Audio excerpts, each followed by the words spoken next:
Okay.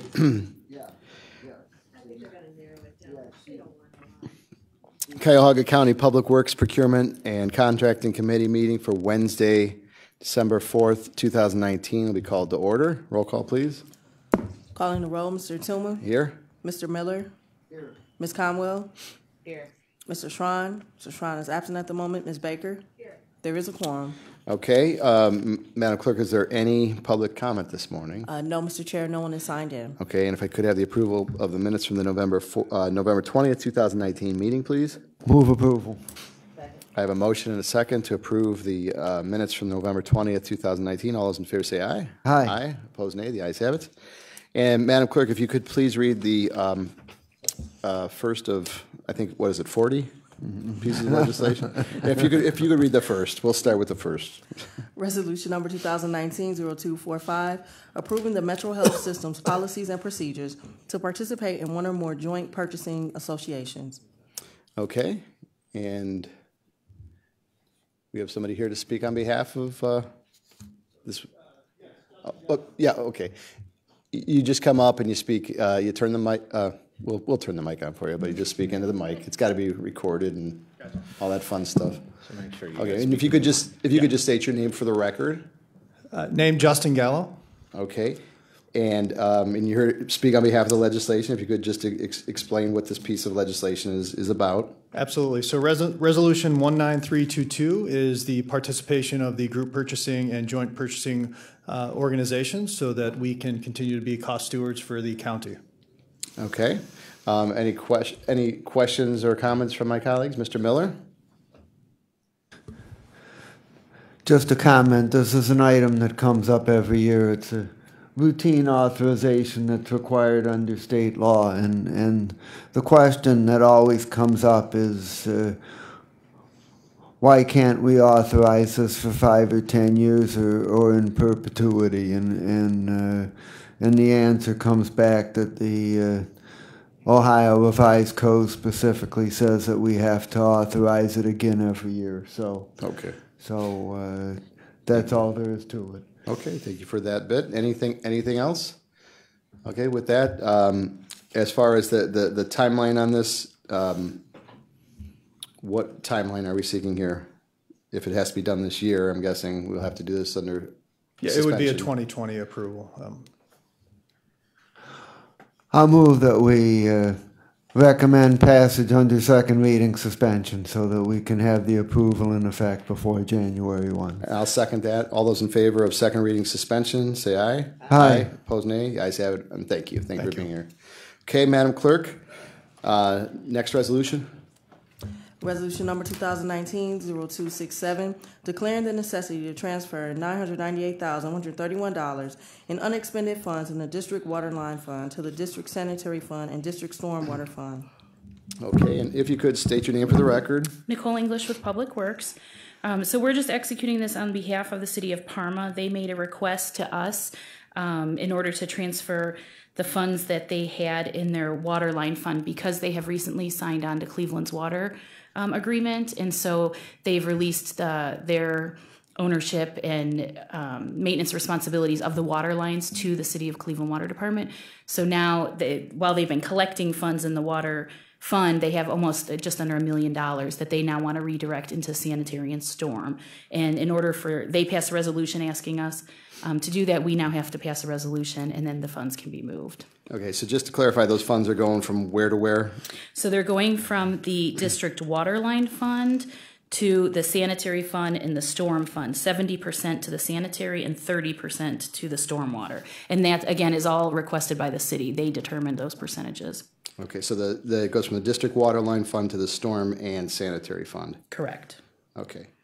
And when would this take place? They'd like this to happen by the end of the year if they could make the request. They have to make a request down to the tax department. So they have been asked us if we could do this by the end of the year. That would be preferred. Always the last to know in Parma. No, okay. So with that, any questions from my colleagues? And Mr. Schron has joined the committee meeting. Ms. Conwell? Through the chair to Ms. English. So you mentioned City of Cleveland. So City of Cleveland's not getting any of these funds. They're diverting the funds and keeping them. But going forward, I guess, and would it be in 2020? That was- The city So- of Cleveland will do the maintenance and all that? Correct. So Right. how- So a lot of these cities are signing Cleveland's water agreement. So they then collect from so Cleveland collects from the residents on the water, but then they now take care of the water lines, kind of similar to what we do on the sanitary side. So their that own Parma water. doesn't need the money anymore because they don't have any water lines to maintain. Okay, thank you. Okay, Mr. Miller? No questions. Okay. Any other members of council with respect to this piece of legislation? Okay. And you mentioned that they would like it by the end of this year. Yes, so second reading suspension would be Okay. requested. All right. I'll make the motion for second reading suspension. I have a motion and a second for second reading suspension. All those in favor say aye. Aye. Opposed, nay, and the ayes have it. Okay. Madam Clerk, if you could, next resolution, number C, letter C here. Resolution number 2019-0268, making awards on various requisitions to various providers in the total amount not to exceed $3,485,000 for various supplies for the period 1/1/2020 through 12/31/2021. Okay, and if you could state your name for the record. Mike Chambers, Fiscal Officer, here to present for Public Works. Okay. About a month ago, we brought before you, the same committee, similar situation for both sanitary and the Rono Bridge master contracts.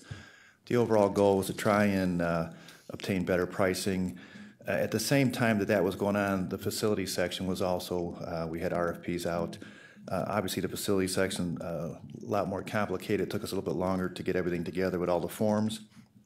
So what you have here today is the facilities component, which is $3.4 million. We're looking to award master contracts on. We went out with 17 formal RFPs for each of these different categories, and for every category, basically, if they were compliant with their response, which vast majority were, they were able to, we were able to enter into a contract. Some of the components, we only had one response. Our goal is in the new year to go out and try and secure additional competition and maybe come back and amend this master contract. But for right now, what you have before you are all the responses. The committee went through them, selected them. We have set prices on these individual items. They're good for the next 2 years. We did, and some of these we were able to get discounts if we pay timely. So we feel pretty comfortable with this. Will help put Public Works on the way moving forward in a direction we haven't been in a long time. So I'll answer any questions. Okay. Which contracts were only one bidder? If you go on the actual attachment, and I have it here at my sheet. So for the first one, we had two responses, three. So the one for masonry supplies, we only had one response. Okay. The one for glazing, we actually had one response. The sign shop, we had one response. And outside of that, the filter supplies, we had one response. So understand something too, and it's an intimidating situation getting the RFP and all the responses. We did have some people respond, but they didn't complete the RFP process correctly. So our goal would be to work with them in the new year to come back and try and have them, come back and amend the contract. Certainly not taking anything away from those that did comply, but it's always nice to have a secondary supplier in case, for more options and things like that. Right. And you said a total of 17 went out, correct? A total of 17 formal RFPs went out. Right. Okay. Yeah. Okay. Any questions from my colleagues? Mr. Schron. Were any of these part of that bidding process where it was being bid by going lower and lower and lower in a competitive bidding process? No. Okay. These were formal RFPs. They submitted prices with them. We went through and vetted them. Within our process... So we didn't have an auction or anything? No. One of those auction... Okay. No. Were any of these items part of the auction process from previous years out there? Do you know? No. Okay, because that's been my concern is those auctions when you get down to single bidders because they say, hey, I don't want to bid on this. It's just going to be an auction out there. So none of these are No, going a to... lot of these too were location, warehouse supplies. I mean, a lot of these things are things that our men and women need every day. And once again, whoever successfully complied with the RFP, we are working with them and awarding. It's just some people that didn't respond properly, didn't only send in a price sheet without the proposal. We're going to try and go back in the new year and work with them to, get a compliant response and add them to the contract. Okay, I was just concerned nothing with that. whether we had are we still using that competitive auction where we're going? I'll have to check with OPD. To mine, I know in Public Works we have not, who I'm representing today, but I can certainly reach out, and I know it's still an option. I don't know if it's being utilized or not. Okay. Oh, Lenora, sorry. Okay. Behind me. Good morning, Lenora Lockett, Office of Procurement and Diversity. There is the opportunity, because the Board of Control did approve another one-year process option for reverse auctions. However, as you stated, there are only certain situations where that will be appealing to the county and the vendors. Okay, but none of these were reverse auctions. As to why we only had one bidder in some categories, I was just always concerned about whether that's a reflection of a reverse auction. That's correct. None of these were a reverse auction, and we haven't had a reverse auction in probably at least several months, at most one this year. Okay, thank you. Okay. All right, thank you. Any other questions? Mr. Miller? So let's take the first one about the plumbing supplies. Let's suppose that we need $25,000 worth of plumbing supplies of various kinds. What determines which of the three companies that we're dealing with would get that piece of work? The way we have it set up now, according to this RFP that went out, is anything under $2,500, we can go to the closest vendor that has it. Anything over $2,500, we're going to do through the Public Works fiscal procurement team. They're going to send an email out to each of these vendors. We already have their pricing on the items we need. Obviously, they couldn't price every single thing, but anything over $2,500, we're going to send a separate email out to them saying, here's what we need. Can you give us another quote? Their quote cannot go below the stated items already listed in the contract, but I'm sorry, it can't go above, but they certainly can go below. So to entice more competition and to make sure that we're being consistent with everybody, there's that secondary level of opportunity to save some money. And you said there were 17 RFPs that went out, but there's only 16 items listed here. Why is that? Yeah, and there's one missing, and I'll be honest with you, I'll have to find out which one it is, but there were submissions on 16, but 17 went out. So one of the categories we probably didn't get a valid response, and we'll have to come back on that one. Okay. Okay, thank you, Mr. Miller. Nice catch. Ms. Baker? Just a question on, because I'm not familiar with this as much as many others may be. I noticed that there are duplicate, those that have responded. So like in the case of, I think Musson is in there a few times, Cleveland Hermetic is in there. How are they just reapplying for, That's a great question. In order to try and get as much competition as we can, obviously we could have made one big one and it would have eliminated a lot of people. So our goal was to break them up into the commodity categories and give as many people an opportunity to bid on them. Some of those companies can supply all those things, and that's why you see them down several times. Okay. So yeah, it was just to try and encourage more opportunity.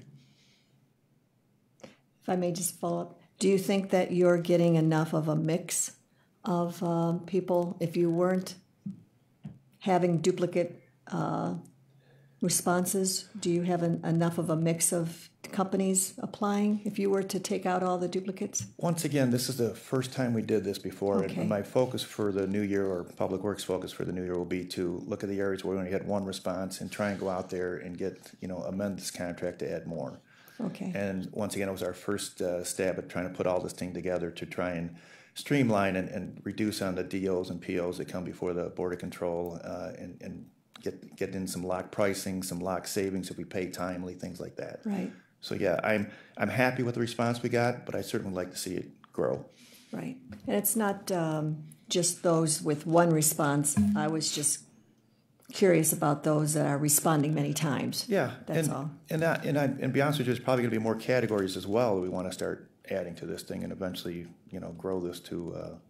You've seen these other master contracts in some of the other areas. And obviously for procurement side, from our side, it makes it a lot easier, and we have the contract, and being a master, if we start running low in carpentry and we're excess, we can just move the monies around. It makes it a lot more fluid and a lot easier to procure items. Okay. Thanks for the explanation. Sure. I would like to add one thing. Yes. Our goal was to start this for the beginning of the year. Due to, like I said, it's much more complex. We would like to see if we can get second reading suspension. Okay. Yeah, I understand. Any other questions from colleagues?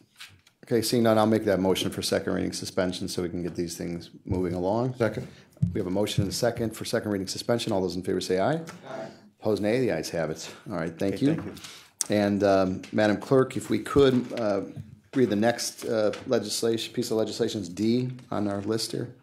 Resolution number 2019-0269, declaring that public convenience and welfare requires restructuring and realignment of Franklin Avenue as a part of the Irishtown Bend project. Okay, and if you could state your name for the record. Nicole English with Public Works. So we have a bit of a long agenda. These are all welfare and conveniences, so you haven't seen some in a while, and we finally got to putting new projects in, so that's why you're seeing a good amount of these. So the first one is related to Irishtown Bend, so I think most of you are probably aware of the bigger project that the port is working on, stabilizing the bulkheads, and then as part of that is a realignment of Franklin Avenue, and so back to where it used to be, and so it's going to align across West 25th with where Franklin is there. This will allow them to set back the slope better in a more natural way, and so the sloughing hopefully won't happen on the road. Right now the road is pretty bad shape. So this is the county's commitment to the Irishtown Bend project. We are trying to fund 80% of the roadway project, so that is around $1.7 million. 20% will come from Cleveland, the city of Cleveland. That's their local match. Right now, it's unclear if the port or the city of Cleveland is going to run the construction job. The port is running the design right now. They had hired a design firm, and so that's who the initial request came from, but we did reply that they have to come up with a local match between them and Cleveland, and they have been working that out. So the idea is construction could start in 2020 possibly. They are starting design now. We haven't given them any money or any, we told them this is subject to county council approval, but in order to get moving with their project, they have started the design. Okay. And so when you say realign Franklin Road to back to where it used to be, can you explain that? I don't know if you guys have the fact sheet that we include in the item. I don't think we do. Yeah. Oh, it's in their council book. Sorry. Here, I'll give this to Janine. There's a little figure on the top that sort of shows the road right now jogs to the north, and what's going to happen is they're pulling it back to the south, and West 25th comes through. Sorry, this is kind of ridiculous with my hands, but she'll get you the map. So West 25th comes through, and Franklin is right here. Right now it ends up way over here. It's going to shift back. So now they will be aligned in a four-way intersection. And that's where Franklin used to be, is our understanding. And at some point it got moved so the development could get placed on top. And so what's happening is it's not in line. The slope is just starting to fall because it's on a fault line. And so the road is put in a place that just doesn't make sense with the way the slope is eroding. So this should help the slope stability, and it will also help traffic operations up on 25th to have an intersection, a four-way intersection instead of this offset intersection. Okay. So you'll see when you get this. Okay, I actually understood your hand signals. Oh, that's okay. good. That's okay. Save the paper. No. Well, now you have that No, too. that's okay. Questions from my colleagues? Okay. Can't wait to see the paper. Yeah, well, let's see the paper. Right. Right. Yeah, just give us a sec here. So the overall Irishtown Bend project, this is 20 or 30 million. I mean, it's a huge project. And so when they had come to the county and asked about how we could participate, we, saw that as far as road and bridge goes, this is where we could probably focus some of our road funding on. And so this is our, piece of the puzzle. There's lots of funders that are, participating in the overall project. Okay, so what are we looking at as far as the time frame here and moving this along? So all of these welfare and convenience, I would love to do second reading suspension just because you guys aren't meeting again in December once we get to the next meeting, and just to get projects moving and started. They have been eagerly awaiting our response just so that they know that we are in agreement with this. Okay, I'll make a motion for second reading suspension on this if no one has any objections. Okay, we have a motion and a second for second reading suspension. All those in favor say aye. Aye. Opposed, nay. And the ayes have it. All right, thank you, Madam Clerk. Okay, Ms. Conroe would like her name added to that. Could we have the next resolution read? Resolution number 2019-0270, declaring that public convenience and welfare requires pier repairs on West 150th Street Bridge number 01.94 over Chatfield Avenue, Greater Cleveland Regional Transit Authority, Norfolk Southern Railroad and Emory Road Extension in the city of Cleveland. Nicole English, again with Public Works. So this is another welfare and convenience to start a project, and this is West 150th Street Bridge, and it goes over Chatfield, GCRTA, Norfolk Southern, and Emory Road Extension. So it's a pretty large bridge if you're familiar driving over it. It's actually one of our, what they call a local major bridge, because on bridge deck size it is, it's considered large, so it's eligible for different funding at the state level. However, this is just a repair project that we're trying to buy us another, 10 or 15 years before we'd have to do a major project. And this was identified by our bridge inspection crew that there's some issues with the piers, that if we could fix this, that would really prolong the life of the bridge. It was originally built in '67. It was rehabbed in '98, but there is a general appraisal rating of only 4 due to this pier problem that we're having. So it's anticipated a construction cost would be $1.25 million, and we're trying to get 50% in issue 1 funding due to the traffic and the condition of the bridge, and then we would pay 50% county road and bridge. Again, because it's a bridge, we own it, it is the county's responsibility, so the city does not have a share. Okay. When you say the appraisal rating of 4, could you explain that again? I know we've talked about this with the bridges, how they're rated. Right.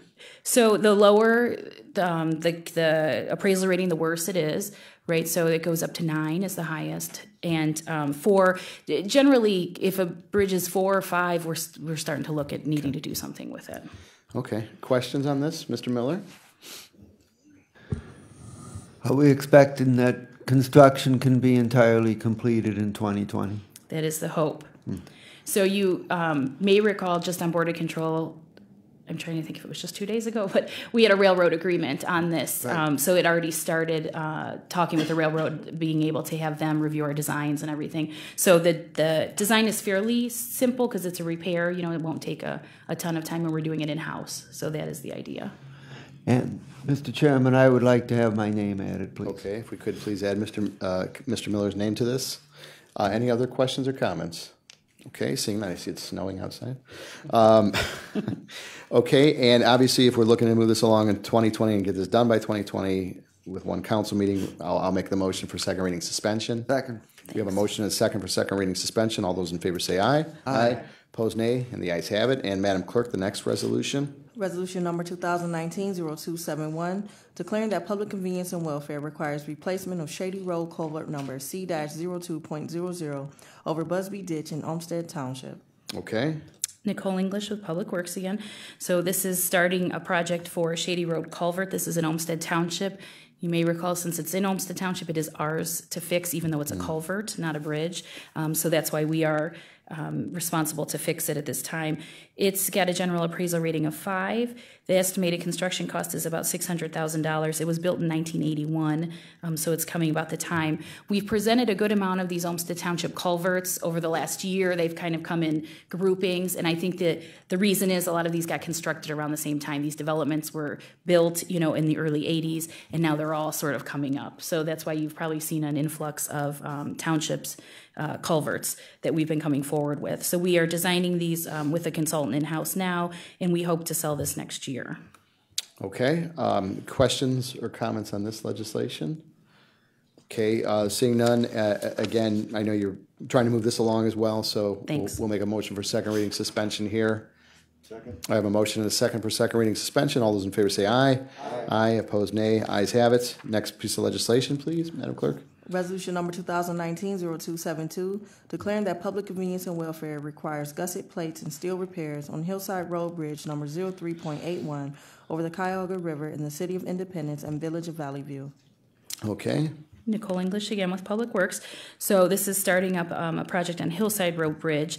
And again, this is more of a repair than a replacement. This is a steel structure sorry, you don't have the form with you again. But if you can see, you know, it's above the road, and so it's a bunch of steel pieces and gusset plates that connect them together, and there's been some identified issues that we need to repair with those from our bridge inspection team. So in order to fix them, they will prolong the life of the bridge, and so we won't have to do a replacement. It was built in 1923. It was rehabbed in 2002, but it has some of these steel pieces that just need repair in order to not cause any sort of failure or load limit. It's estimated to cost $500,000, and we hope to sell this project and construct it next year as well. Okay. Just real quick, when the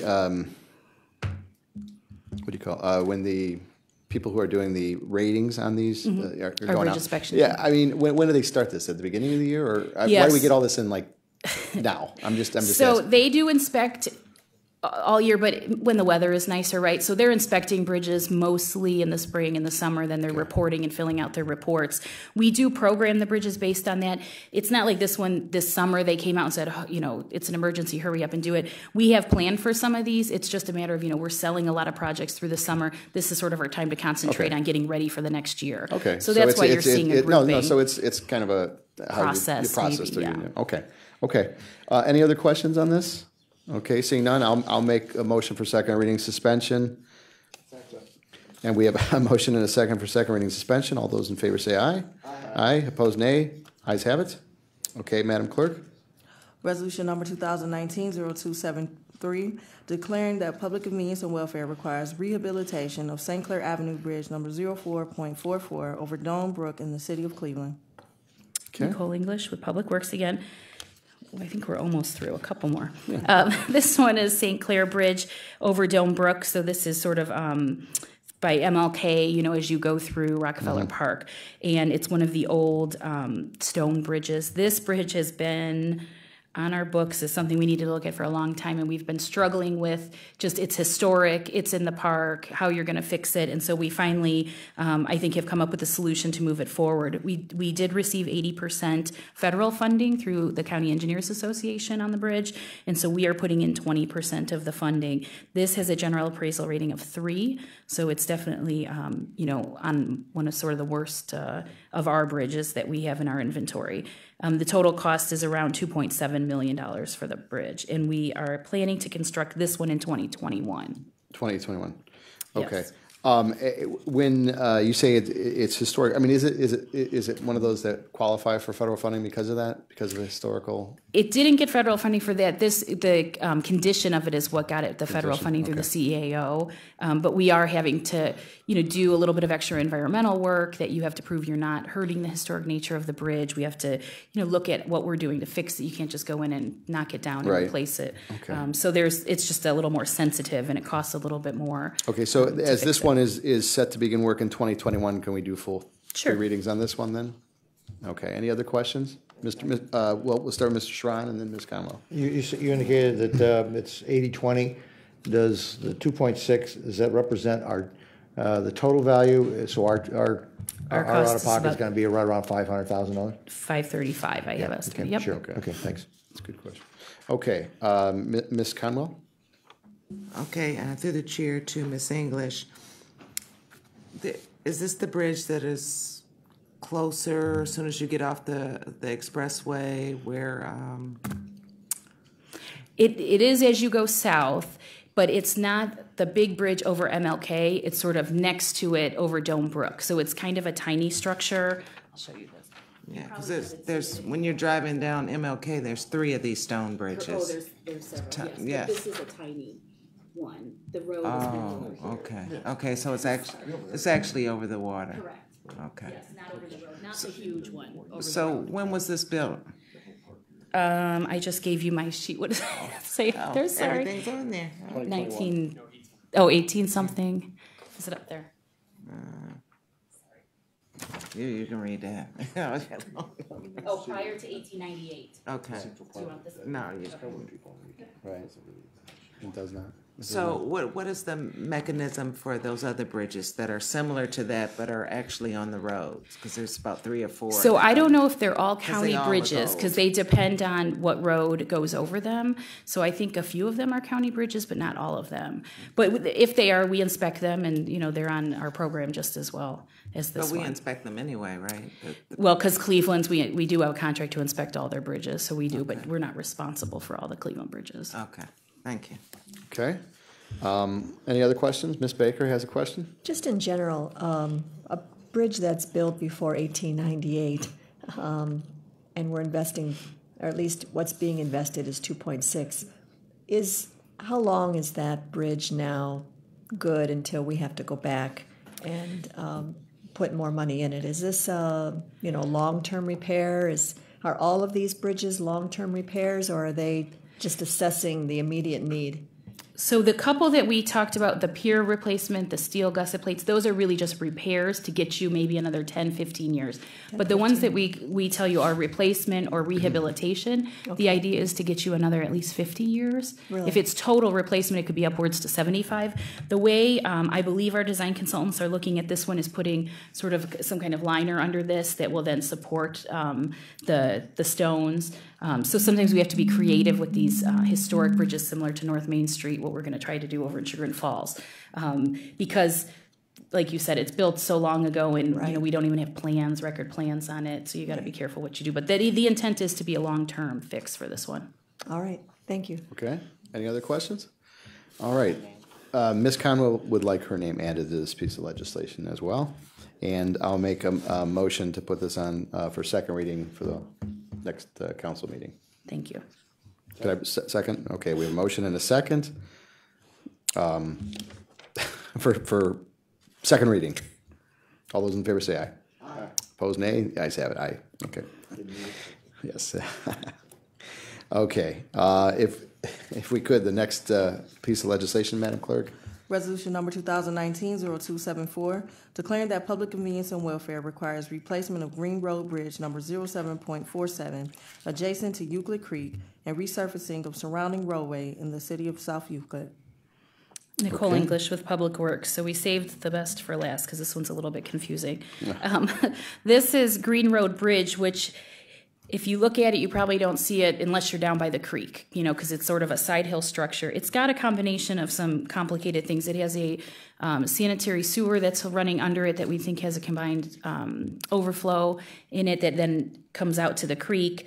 So there's some failure on that side. There's sewer lines that run along. The road is also sort of eroding down into the hill, so we're going to suggest moving the road a little bit. So the way we approached this project with South Euclid was, it's their sewer to fix, it's our bridge to fix, the road is theirs, but we, maybe can contribute and partner. So we've worked up a comprehensive project to address all of those things. And so the funding structure is a little strange, 33% county, 17 South Euclid, 50% we hope to go to issue 1 for. And the way that breaks down is, again, the city's responsible for their sewer, we are responsible for the bridge, and then the roadway we're splitting with them on an 80-20 approach like we would do an operations project. And then we're going for issue 1 for part of the project. They did apply, the city, for MCIP funds through Northeast Ohio Sewer District, and they did receive money from them. We're still showing it as city money just because that's the city's commitment, but they were awarded sewer district. So this is really a comprehensive project that many partners are working on to get this fixed together. So the estimated cost is $4.5 million. The structure itself was built in 1956, and there's a good amount of traffic on it, and it has an appraisal rating of 4, so it's ready to get fixed. We have started looking at the design now. We anticipate construction would be 21. Okay. Just if you could just back up on the percentages here. I know you said 33 in Third County, 17 South Euclid, and then 50% anticipated issue 1, the grant. Okay. All right. And then 2021 construction. Correct. Any questions from my colleagues on this? Ms. Baker? Just understanding the funding, the $1.5 million is not only the bridge, but also some of the road. Correct. So, I have a full breakdown I can give you that we set a bigger spreadsheet up that shows, all the different types and how it wraps up. That I could forward that to you. I just wondered if the majority of that money bridge, do you know, or? Or is it pretty even? Well, then we take 50% off for issue 1, so part of that 2.2 is the bridge and the road too. I think the road agreement we have is like 80-20, 80 Right. county, 20 us. Okay. Just curious where. I could get you the breakdowns though. Okay, thank you for that. Okay, any other questions? All right, seeing none, I'll make a motion for second reading on this. We have a motion and a second for second reading. All those in favor say aye. Aye. Opposed, nay. Ayes have it. And Madam Clerk, thank you, Ms. English. And Madam Clerk, the next piece of legislation, please. Resolution number 2019-0275, making an award on requisition number 46567 to Hannah Holdings in the amount not to exceed $4 million for property management services for the medical examiner building and parking garage. Okay, if you could just state your name for the record, please. Hey, good morning. Matt Reimer with the Department of Public Works. This piece of legislation is a contract award recommendation to Hannah Commercial for property management and operation services at the medical examiner's building located at 11001 Lakeside, Cedar Avenue in Cleveland. This building is a 1969 structure, just to characterize the building, that has approximately 168,000 square feet, another 111,000 square feet parking garage, and warehouse, and it houses the medical examiner operations, all of their lab and autopsy operations, crime lab, evidence storage, as well as a major tenant in university hospitals that runs their data center for their system-wide operations out of 2 floors in this building. And that lease is governed under a different agreement that council approved last year. So this contract proposal is recommended to be a 5-year contract. It is similar to the 5-year contract that we're currently concluding under an additional year amendment. This was a formal request for proposal that was opened in August of 2019. It closed on September 20th, and it was scored by a committee inclusive of Public Works and the medical examiner's team on September 26th. Only one proposal was received, Hannah Commercial, who is the incumbent vendor on these services. I wanted to break down and characterize the costs just a little bit. So the cost that is included in the contract is a $4 million contract over 5 years. Much of that is building operations costs. Specifically, in the first year, $770,000, which would be a performance period of January 1st through the calendar year of 2020, and then 2021 exceeding. It does escalate to $795,000 in year 2, $800,000 in year 3. $810,000 in year 4, and $825,000 in year 5. Each of those years is broken down into a fixed management fee of $60,000 plus the building operations budgeted estimated costs, which were proposed in here. Those operations costs include items such as the custodial operations, the security operations of the building, elevator maintenance contracts, HVAC services, miscellaneous facilities contract services, materials and supplies, building engineer staff, and repairs. An important note I wanted to characterize, since this is only one proposal and the incumbent vendor, these costs are actually fundamentally less than the year-to-year costs that were proposed under the original contract that they were in 2013 that began. As an example, the projected costs under the original contract that concluded in October 2018 had a year 5 cost at the time of proposal of $849,000. Whereas year 1 of this proposed contract is at $770,000. So it's my evaluation that we've realized some efficiencies with the experience of this vendor in the building and understanding the true nature of the costs. These are not fixed costs. We track the year-to-date actual expenses, and that's what gets invoiced by the vendor on those operations costs. Another important note to characterize on the costs is, as mentioned before, this has a major tenant within the building, and the lease, which was separately approved, governs the cost of that. This contract, though, will manage the lease payments and the cash inflow of that major tenant, University Hospitals. So when you look at what we bring in cash receipts for the rent electricity and parking. Electricity is significant for that tenant because of the data center operations. We have really a net contract certification of only about $200,000 in year one, $212,000 in year two, $205,000 in year three, $203,000, $206,000 in the corresponding years. I think you see my point that there's a significant offset to the costs that are proposed to the contract, which offers an opportunity not to have to certify that amount of money to the actual contract. And with that, I'm open to answer any questions that you may have. Okay, thank you. Just first, with respect to Hannah Holdings, do you know, do they handle other property maintenance for other, you know, businesses and such, or is the county their sole, you know, business right now that they've been handling? No, they have numerous commercial accounts of this kind of type where they manage facilities and buildings for other tenants. And then the second thing I'll just ask, Other owners, excuse me. Yeah, and I'm just going to ask because I see the contract period starts 1/1/2020. Why is this coming so late in the year to us? You know, when this starts on January 1st, or potentially could start on January 1st. It's 3 weeks away. If there, I mean, just so we started the procurement process in the summer of this year. It went out in August, and that was the length of time it took us to get through the evaluation and recommendations, and we're okay. All right, and I'm just Right. it's just cutting it close. That's all I'm just asking. Any other questions or comments? Mr. Miller and then Ms. Baker.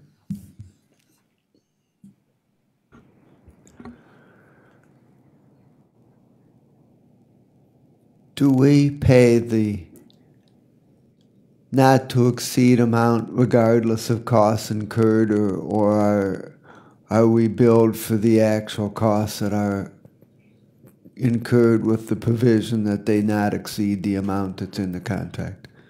The latter of that question, Councilman. We pay the actual costs within the not to exceed amount. And with the exception of the management fee, which is fixed. That's a $60,000 a year management fee. And what is our expected total cost for this contract in 2019 projected? I have it broken down by year, but as total, that would be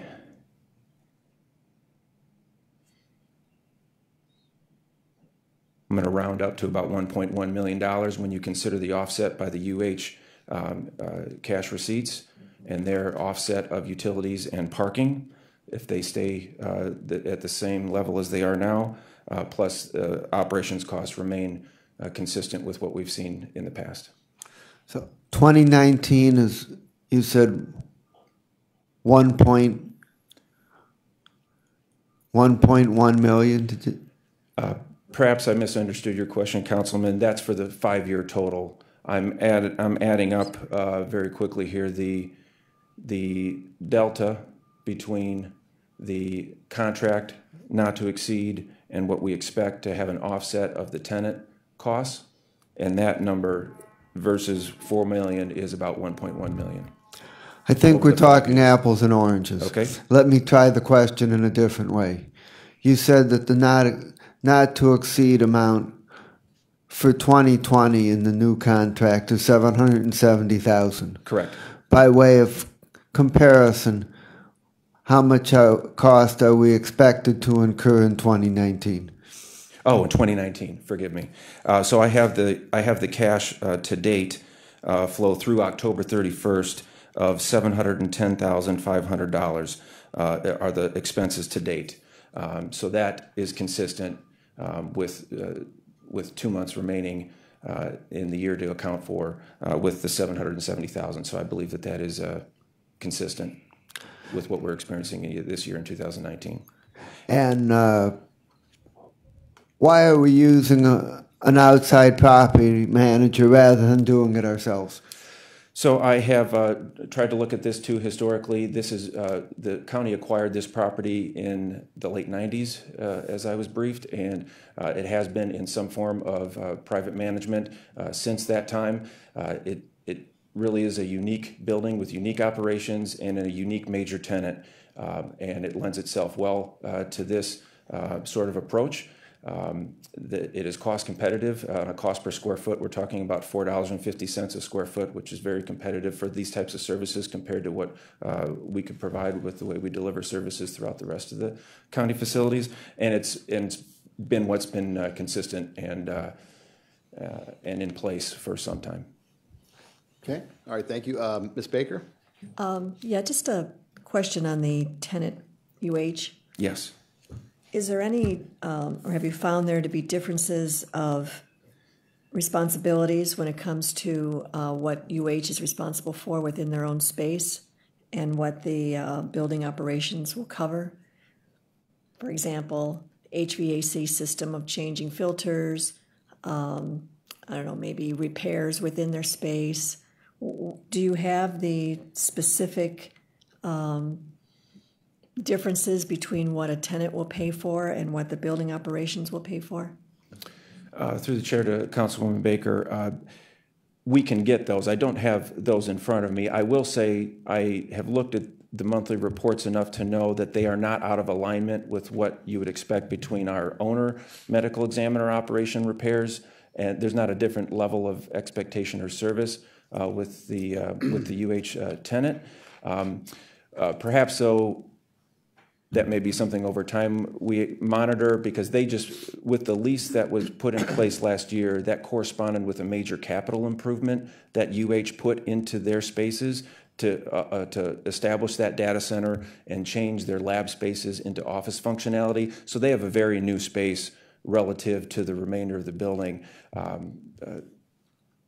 So that is something that we can watch over time, but we will not see a lot in the early stages of this contract. I just wondered where the responsibilities are of the tenant once the carpeting starts to get worn and the, like I said, filters in the HVACs, lighting, plumbing, bathrooms, I mean, all those kind of things. Do we have the differences between what the building operations may feel is their responsibility and what UH may, after things start to get worn? Understood. Those are clearly elaborated in the UH's lease of what the responsibilities are between the county, which if it were a county responsibility would be a responsible action of this contract with Hannah as the provider of those services. But that is clearly laid out in the University Hospital's lease. Right. Thank you. Yes. Okay. Any other questions? Okay. Mr. Miller has a follow-up. My question is whether we have a long-term commitment from UH to remain as a tenant, or whether there's uncertainty on that point. Okay. Through the chair, I think I can speak for Mr. Myers on this front, that the lease that was put in place last year establishes a long-term commitment in addition to their sizable capital improvement into the facility. That is not a improvement that is easily undone, a data center. So I can speak, I think, with authority that yes, they have a long-term commitment to that facility. Okay. Thank you. All right. Very good questions. With that, if there's no further questions, since we're up against the time here, I'll make a motion for second reading suspension. And we have a motion and a second for second reading suspension. All those in favor say aye. Aye. Opposed, nay. Thank you, Mr. Reimer. Thank you. And Ms. Conwell would like her name added to this piece of legislation as well. Is there any other miscellaneous business from Yes, I have some miscellaneous business. I just want to comment that you, Mr. Chairman, have handled an awful lot of pieces of legislation in the Public Works Committee this year, and we just want to thank you for your leadership and diligence in helping us work through this process. I appreciate that, and it's a definite team effort up here, so I appreciate all you guys' great questions as well. Thank you very much. And with that, we'll make a motion to adjourn. Second, all those in favor say aye. Aye. Opposed, nay. The ayes have it, and Public Works will adjourn at 10:51 a.m.